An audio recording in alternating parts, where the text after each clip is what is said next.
Welcome back to another episode of Titans of Food Service. I'm your host, Nick Portillo, and today I welcome Dan Bubniak, an entrepreneur and co-owner of Dirty Hands. With a passion for building great businesses through exceptional leadership, Dan embarked on his entrepreneurial journey at the age of 24. Pretty young, right? From his early days as COO, CFO, and co-owner of a small family business in the Northeast, he spearheaded a remarkable 20x growth over 6 years. Now, that's impressive. Transforming it into a national organization with a presence in over 35 states and a workforce of 250 employees. Dan's commitment to continuous learning, vulnerability, and fostering growth became the cornerstones of his leadership philosophy. He understood the essence of being a true leader and recognized the pivotal role of a shared vision, accountability, and the dedication to building great people in the journey to success. Scaling, as we all know, poses challenges. And that's when Dan discovered EOS. What is EOS? EOS is the Entrepreneurial Operating System. It's a pivotal tool in maintaining discipline in execution. Now, fast forward to today, and Dan has dedicated himself to coaching entrepreneurs and leadership teams on the art of building better businesses and, in turn, better lives through EOS. Working with clients of all sizes and ambitions, he finds his sweet spot with those dedicated to meaningful growth. His clients, much like himself, are growth-oriented. They're passionate about development, open and honest, and intensely focused on building something truly special. Get ready for an insightful conversation with Dan. He's a true titan of food service as he shares his knowledge and experience in the world of leadership and business growth. Let's go ahead and welcome Dan. All right, Dan, welcome to the Titans of Food Service podcast. I appreciate you taking time out of your day to come on and share your story a little bit with me. Absolutely. Thanks for having me, Nick. Of course. Well, I always like to start off with what I call the Fiery 5 food service questions. These are 5 easy, just fun icebreaker questions. Are you ready? Yep, let's go. If you could only eat one cuisine for the rest of your life, what would it be? Oh man, it would be steaks. Steaks. Big fat bone-in ribeye for sure. Funny story. For steaks, for me, 2 years ago, I got gout in my foot. And you can get it from eating too much red meat, which is it was kind of very bizarre to get gout because I was only 28 at the time, and usually people that are I think much older, maybe 50 and above, get gout, and it was horrible. It's the worst pain I've ever been in my life. Man, forget the pain not being able to eat red meat. I don't know. I know, right? I know. Next question: if you could have dinner with any person, either historical or living, who would it be and why? Oh, that's a good question. I'd say John Rockefeller because I'm reading his books now, and I think it's pretty fascinating how he saw the world. So Yeah. probably John, ask him some questions about competition and how he used to go about it. Amazing. That's a great choice. If my wife and I had one night in Connecticut, where must we go? Oh man, got the zingers today. So I would say Old Saybrook. There's a spot on the water up the coast, an Old Saybrook Inn. My wife and I got engaged there. Cute little town right on the water, little marina, got the boats, some good food. There's a restaurant down there that has a great burger at the spot. So Old Saybrook, man, if you're trying to get away for a 2-day weekend, it's a good spot. Amazing. What about a popular dish or meal that everyone must try the next time they go to Connecticut? I would say pizza in New Haven. Right, we always get made fun of because us Connecticut folks think we have better pizza than New York. It's true. Go look at Dave Portnoy's pizza reviews, and you'll see you've got to try New Haven pizza. Okay. For this next one, rank these 5 restaurant chains without knowing what comes next. Are you ready? Yep. The first one is Friendly's, 1 through 5. How would you rank that one? Oh man, I have some nostalgia as a kid, but I would probably say 3. Okay. Nardelli's Grinder Shop. I'm a 2 on that one. Chip's Family Restaurant. I'd give that a 4. Frank Pepe Pizzeria. Yeah, I think that's overrated. I'll give it a two. And then Duchess is the last one. Duchess. Oh man, I got to give that one a one. Duchess is yeah, sketchy. Sketchy. Sketchy if you're going to Duchess. Sketchy.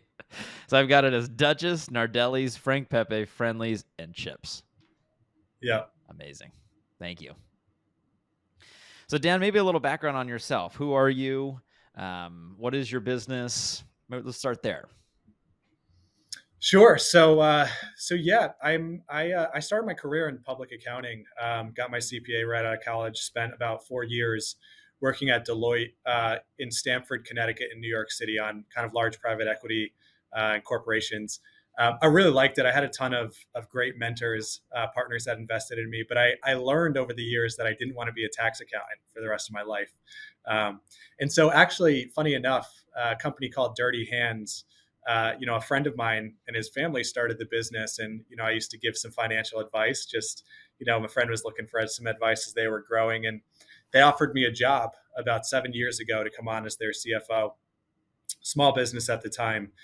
From there, Dirty Hands is, by the way, for anyone who's not familiar, it's a natural food merchandising company. So, we go out there and provide field support for natural food brands across the country. But at the time, it was a small business, and came on as CFO, quickly took over operations as well as COO, just had that process mindset. Um, and we scaled it.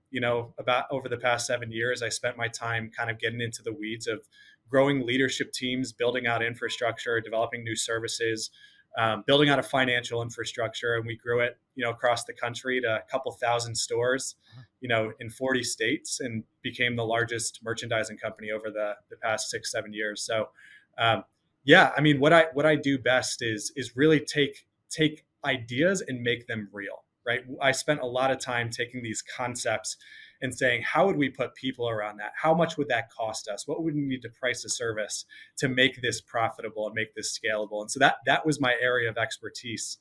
Um, I got fortunate in building a great leadership team over that time, bringing on a C-suite, an advisory board. We had a great director team where I got to step out of the day to day.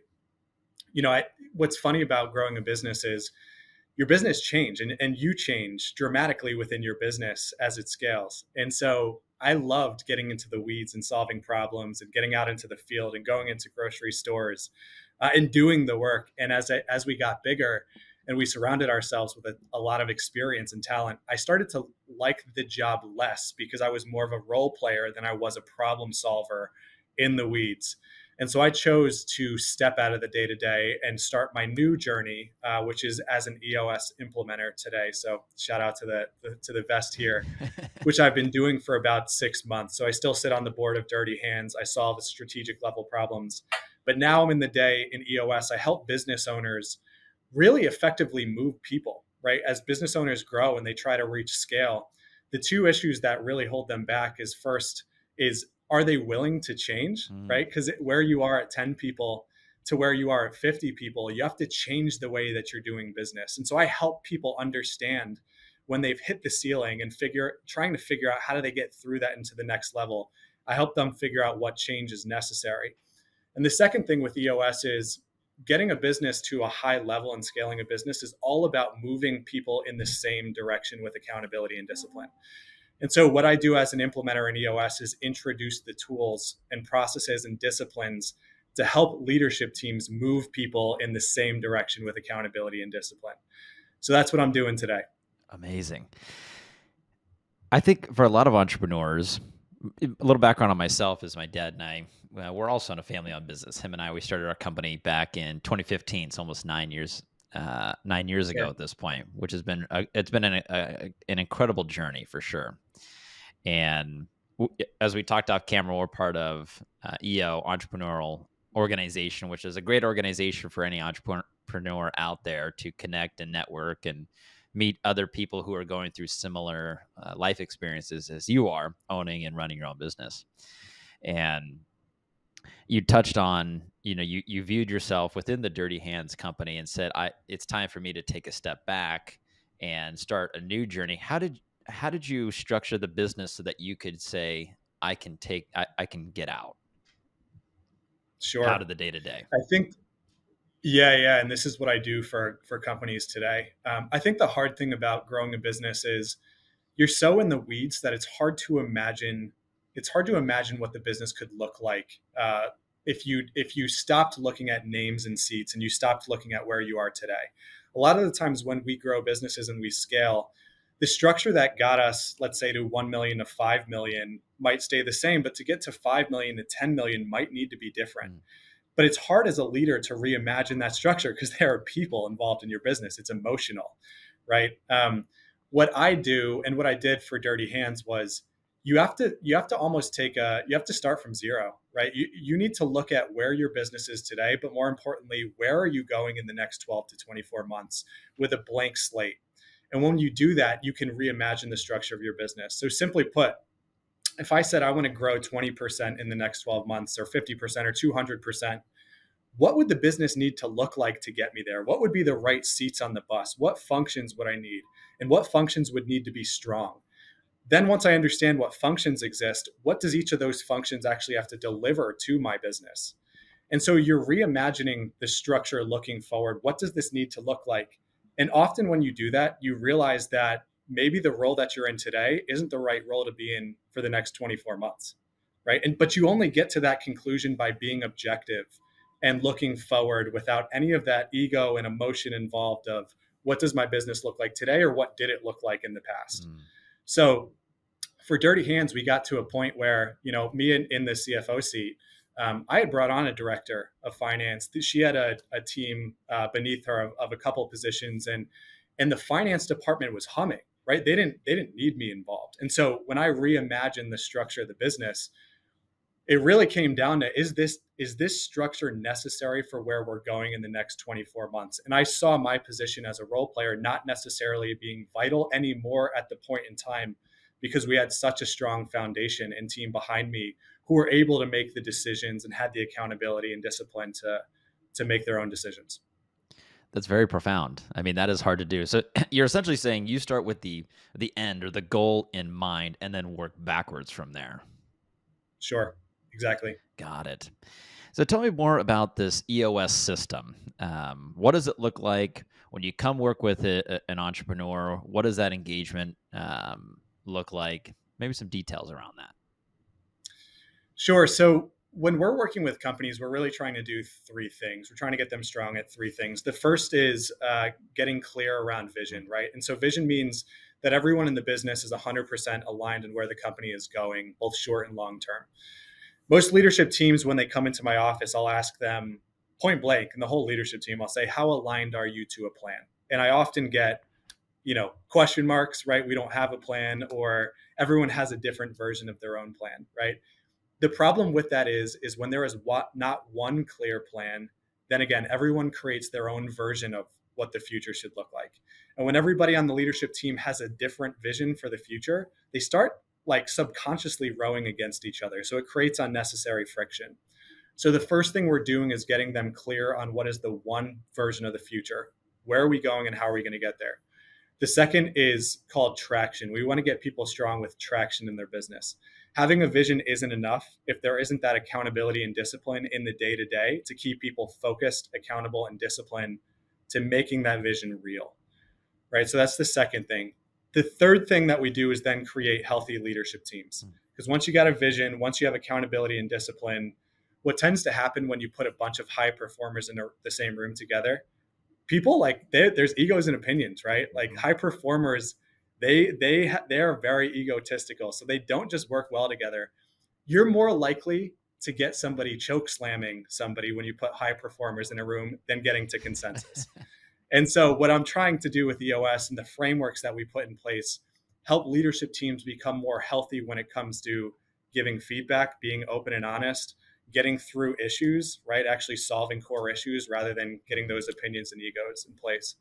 So the way that we strengthen these leadership teams and business owners is we're introducing, I'd say over a few years, right? Because there's day jobs, we're introducing 20 tools and disciplines into their business that allows them to get strong in those three areas. One clear vision with accountability and discipline, and a healthy leadership team who can enter conflict, solve issues together, not choke slam each other, and really work well together. So that's it at a high level, and I'm happy to dive into any tools as examples if you want to go there. Yeah, let's go back to the first point you made around vision. I remember Sure. starting our business back and creating a vision, right? Back then, and to even here in present day, just a couple months ago, before we got to the end of the year, we had all of our leadership fly in, and we did a 2 or 3 day retreat, and really talked around vision and where we want to go. What are some tips and tricks that you would recommend to other entrepreneurs out there to get your teams aligned? Sure. I mean, the biggest failure in vision is people do it all the time, right? Everybody wants to develop a plan. The reality is vision fails when there isn't any traction, when there's no actual short-term plan to actually make that real. And that happens all the time. And that's why entrepreneurs and leadership teams actually get frustrated going into these vision setting processes, because they know that nothing's going to happen, right? We're going to have 2 days or one day of awesome work, of awesome discussion, but they're just going to be ideas and there won't be any traction against them. So the way that I recommend, and I work with teams, is we start with a 10-year target, right? Like, it's not so much about the time frame, it being specific to 10 years. It could be 5 years, it could be 30 years. It doesn't necessarily matter. What we need to make clear is, what is the number one long-term goal for this business, right? And an example of that for my 10-year target as an EOS implementer, my goal is to drive $1 billion of value for my clients. So I know when somebody comes in, if they're $20 million in revenue and they leave 10 years from now and they exit for 500 million, I'm able to measure against that. That first, the 10-year target isn't this big, long strategic plan. It's a 1 to 2 sentence. Like, what is the number one goal? Where are we going long term? The reason why we do that is because it allows you to then frame the shorter term. We can all take one step into that same direction and then beginning to plan shorter term. The second thing that we do is bring it closer to the ground, is do a 3-year picture, right? So now that we've got our 10, we say, what would the business need to look like a short 3 years from now to actually put us on track to that 10? The way we do that is we define what revenue needs to look like, what profit needs to look like, and then what measurables would need to look like. And measurables is just a way to really bring life to what those profit and revenue numbers look like. So, for example, if you're selling, a food product, like, a good measure would be, like, in 3 years, how many stores are we selling in? Are we selling it in 4,000 stores? It's easier to then quantify to the rest of your employees, like, if we just get to 3,000 stores, we're going to hit these revenue and profit targets, right? So you're bringing that humanity, your product and service, into what you're measuring. Can your targets? What you do after that is then you would say, all right, to get to these revenue, profit, and measurables targets, what would the business need to look like? Like, what would actually need to happen? What are the 5 to 15 things that would need to change to get us to this 3-year? So, for example, do we need to double our HR team, right? Maybe we're going to hire 15 people. So we hire 15 people. We need a strong HR department. Maybe we need to open up an office on the West Coast. Maybe we need to launch a new product line. But you're getting specific on, these are the 5 to 15 things that we have to do within the next 3 years to make this profit and revenue targets real. So you're starting to, with the leadership team, you're starting to craft this visual for what the business needs to look like a short 3 years from now. And that's the first moment when I see with leadership teams where we've gone through this visualization exercise together, where I say, like, now, can you guys actually see this? Can you see this being real short 3 years from now? And you start to get the smirks, right? Because this is the first time that they've actually created one vision for the future that they now all see. And so when you can see it and when you can believe it, it becomes 1,000 times more likely that it's going to happen. After the 3-year, when you do 3 years really well, and that's quick too, right? This isn't like a Yeah. 3 to 5 page strategy doc. This is a basic 15 bullet points at most, 5 to 15. You then go into the 1 year. So when you do the 3 well, you can start to plan your 1 really strongly. You do the same thing. What are the 3 to 7? You do the same thing first, which is, what does our revenue and profit need to look like? Mm-hmm. What do the measurables need to look like a short year from now?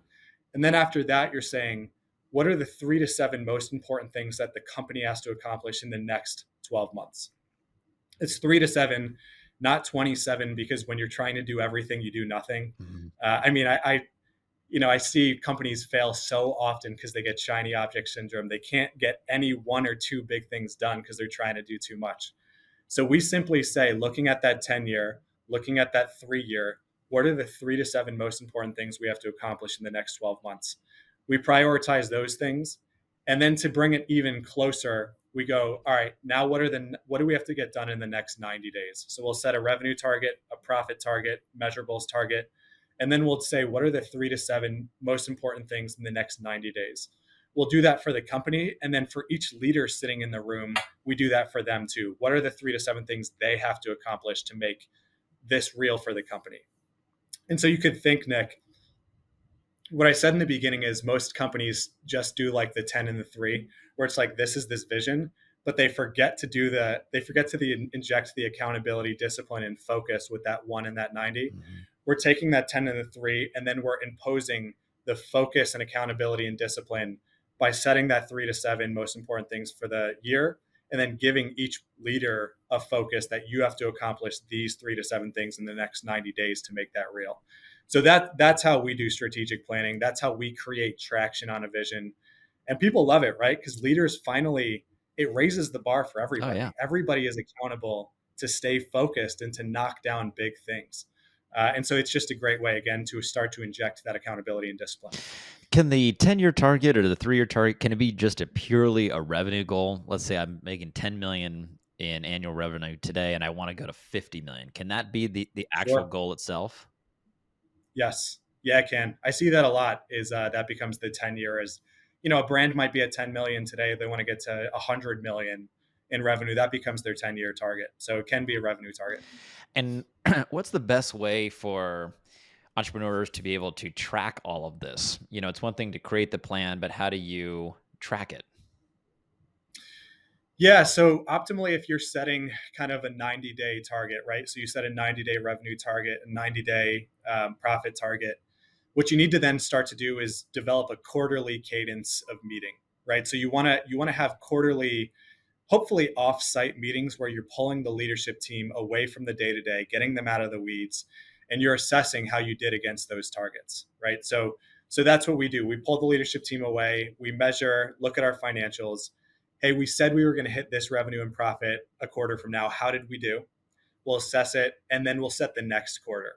So you're really developing that cadence of stepping back out of the day-to-day weeds, assessing how you did against that 90-day plan from a revenue and profit perspective. And then you're also injecting that accountability to going around the room and saying, hey, these were your 3 to 7 goals. Did you knock those down? So you'll go person by person. And again, that just allows you, again, so many businesses, they create these plans, but they forget to then measure them. Mm-hmm. They forget to have that accountability and discipline of like, did we do what we said we were going to do?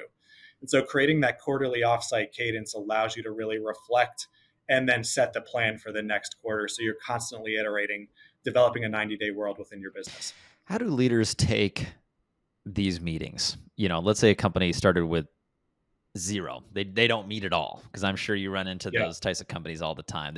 Everybody's going off in their own different directions. And now you're bringing everybody together, talking about visions, putting together your targets and your goals and everything into place. How do people react to that? Oh man, it's all over the map. So let me first say we don't just meet quarterly. So quarterly is an offsite; it's more strategic. We do also meet weekly. So we develop a weekly meeting cadence with the leadership team. We call it a level 10 meeting. That meeting is a 90-minute meeting. So it's a big, meaty meeting where we're bringing the leadership team together. And the intention of that meeting is literally every single week you are reading your 90-day priorities for the company and for each person. So you'll walk into that meeting and you're saying, all right, here's the 3 to 7 company priorities. Are they on track or off track? Mm. Then each person on the leadership team is reading their own priorities. Am I on track or off track? So again, you are forcing people to focus on their priorities every single week. So a lot of people in the beginning, they hate that, right? They're like 90 minutes, that's a waste of time. I have all this stuff to do. But what tends to happen is if you don't inject a weekly cadence, then the quarter goes by and you reflect and you didn't get anything done, Mm-hmm. right? So we meet weekly, and once people start to get the joke that simply by repeating your goals and by showing up together and saying I'm on track or off track, that accountability of in of itself helps everybody in the room stay focused. Now, the biggest thing that people hate and leadership team hate, like this is so common, is everybody's like, this meeting could have been an email, Yeah. right? Like all leadership teams do is they discuss the heck out of things and never really get to the root of any issues or solve anything. And so I often come out of meetings like, why did we just do that? Hmm. Like, if I look at the collective brain power in the room and the salaries, I just spent $10,000 on a meeting where we discussed things that are either not important or could have just been an email. And so the way that you solve that, Nick, and the way that I try to solve that with leadership teams is we focus on our priorities. We only meet on what we agreed was the most important things. And then we're spending 60 minutes of our meetings simply talking about issues that are in the way to those specific priorities. So I teach and train leadership teams to bring up big, meaty issues, right? Like if we need to hit 10 million in revenue this quarter and we are clearly off track, let's talk about that, right? Let's talk about what we can do to get that back on track.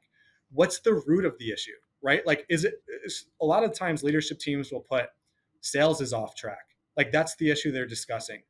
But if you dig beneath the surface, and I teach this, I'll say, like, is that actually the root issue, guys? Like, why are sales off track? Hmm. A lot of teams would say, let's go hire more salespeople, or let's go hire more marketing people, or invest more dollars into marketing people. And then you step back and you dig a little bit deeper and you realize that has nothing to do with the root issue. The root issue is maybe the market turned and our customers are going bankrupt.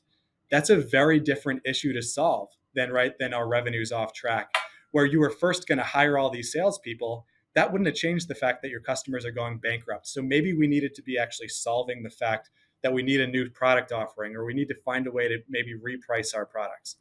So I think to reframe what you asked, Nick, people hate meetings, number one, because we're not talking about important things Hmm. and they could be updates. So talk about important things, right? Challenge each other to talk about important things. And number two is actually solve real issues. Like don't just give updates. You got to be open and honest as a leader to say, honestly, guys, we're going to miss this goal. Hmm. So let's actually talk about it, because most people won't talk about it. They want to be comfortable. They want to stay in their comfort zone. And then what happens is you get to the end of the quarter and you miss your results. And I see that it's a chronic issue within leadership teams. They're afraid to actually address and get to the root of the real issues that are holding them back. Would you recommend for businesses that just the leadership does these level 10 meetings, or everybody in the organization has their own separate level 10 meetings? Everybody. And so, as I'm working with companies, we first start at the leadership team level because, again, as the leadership goes, the rest of the company Hmm. goes. If a leadership team isn't doing these things, no one else in the organization is going to be able to follow in their footsteps. So we get leadership teams strong first at developing that weekly cadence, solving real issues, holding each other accountable. And then what we're trying to do in organizations is create a team of problem solvers, right? Like so often, if you enter an organization, you see there are so many bottlenecks at the top because every single leader has to be involved in every single decision. And that's generally because we're not teaching people beneath our level to solve their own issues. And so by developing a level 10 meeting cadence that you push down throughout the organization, you're teaching different levels to figure out how to solve their own issues. You're giving them that accountability and discipline and framework to start unearthing their own issues, to prioritize their own goals, and to make sure that they're knocking issues down that are holding them back. So throughout the organization, we're trying to develop that muscle memory of problem solving throughout the business. What is the structure of the level 10 meeting? Yeah, so I mean, something we didn't talk about is developing a scorecard. Yeah. We develop a scorecard for entrepreneurs as well. So, what are the 5 to 15 most important measurables that develop the pulse of your business? So, we'll do that. And so, the structure of a level 10 is we start with a segue, which is just an ease into the business meeting. So, like a personal best, a business best, like we did today. Hmm. What's an easy way to enter the meeting? But then we'll jump into what we call the reporting section of the meeting. The first is looking at our scorecard. So these are just those 5 to 15 measurables. In we're talking food here, so it could be, what was our out of stocks, right? Like out of stocks develop the pulse of our business, or how many stores are we in? That's a Hmm. measurable.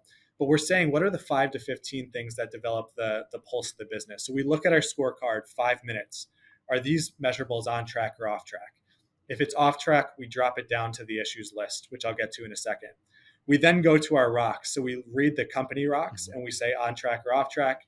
We read the individual's rocks. We say on track or off track. Anything that's off track gets dropped down to the issues list. The third thing we'll do is we'll say any customer employee headline. So are we going to lose a major employee? Are we going to gain a big customer? What does this leadership team need to know? Those are 15 minutes, right? 5 minutes for each. So we're not doing a ton of discussion. We're simply reporting on what are the most important things that are going on within our business in those 15 minutes.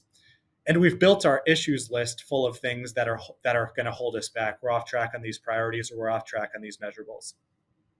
We then spend 60 minutes solving problems. So like I said to you, most leadership teams, their meetings are just updates. They're not like real big meaty issues. In this issues part of the L10, we're solving those big meaty issues, right? We're off track to this major goal that we need to hit in the next quarter. That made it to our issues list. Or our revenue is off track. We can see that in our measurables. We put that on our issues list. So we're forcing ourselves to build this issues list of big meaty issues that we're using the collective brain power of the leadership team to solve. So what we'll do next is we'll have an issues list, maybe 20 to 30 items. And we'll say, guys, what are the top 3 issues?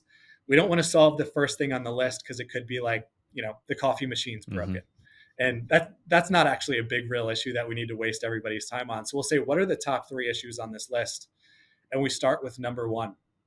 And as I mentioned to you, we start with, I'll force my teams to say, read the issue on the list, but what most people write as the issue is a symptom. It's not the real issue. So I'll force the teams to say, get good at pushing back on each other. Like, what is the real issue here?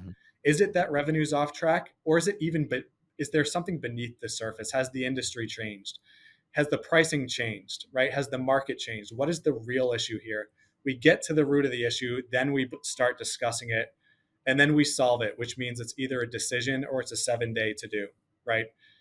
Then we move on to number 2. We solve number 2, move on to number 3, and then reprioritize the list.